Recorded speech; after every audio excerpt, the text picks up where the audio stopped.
മറ്റവൻ്റെ ഉള്ളിൽ വെറുപ്പുണ്ടോയെന്ന് ആലോചിക്കാൻ എളുപ്പമാണ്, അവനവൻ്റെ ഉള്ളിൽ വെറുപ്പുണ്ടോയെന്ന് ആലോചിക്കാൻ കുറച്ച് ബുദ്ധിമുട്ടാണ്. വെറുപ്പിനെ മറികടക്കാൻ ഒന്നാമത്തെ കാര്യം അവനവൻ്റെ ഉള്ളിൽ ഇതുണ്ടോയെന്നൊന്ന് ആലോചിക്കുക, വളരെ പ്രധാനപ്പെട്ട കാര്യമാണ്. അങ്ങനെ ഓരോ വ്യക്തിയും അത് സ്വയം വിശകലനം ചെയ്ത് സ്വയം തിരുത്തി മുന്നോട്ട് പോകണം.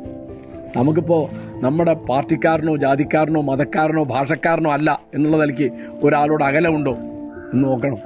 വലിയ തെറ്റാത്. ഞാൻ മലയാളിയാണ് എന്നുള്ളതുകൊണ്ട് എനിക്ക് മലയാളിയോട് പ്രത്യേക സ്നേഹം ഉണ്ടാവും, അതിനൊരു തെറ്റുമില്ല. നേരെ മറിച്ച് ഞാൻ മലയാളിയാണ് എന്നതുകൊണ്ട് മലയാളി അല്ലാത്തൊരു തമിഴനെയോ അറബിയെയോ കർണാടകക്കാരനെയോ ഞാൻ വെറുക്കാൻ പാടില്ല. അതാണല്ലോ ഈ പറയുന്നത്. ഞാൻ മുസ്ലിമാണ്, അതുകൊണ്ട് അമുസ്ലിങ്ങൾ എനിക്ക് വെറുപ്പാണ്. ഞാൻ ഹിന്ദുവാണ്, അതുകൊണ്ട് അഹിന്ദുക്കൾ എനിക്ക് വെറുപ്പാണ്. ഞാൻ ക്രിസ്ത്യാനിയാണ്, അതുകൊണ്ട് ക്രിസ്ത്യാനികളല്ലാത്തവർ വെറുപ്പാണ്. ഇതാണല്ലോ വെറുപ്പ് എന്ന് പറഞ്ഞ സാധനം. അല്ലെങ്കിൽ ഞാൻ ഇന്ത്യക്കാരനാണ്, പാകിസ്ഥാൻകാരനെ വെറുക്കേണ്ട കാര്യം എന്താ? അല്ലെങ്കിൽ ഇംഗ്ലീഷുകാരനെ വെറുക്കേണ്ട കാര്യം എന്താ?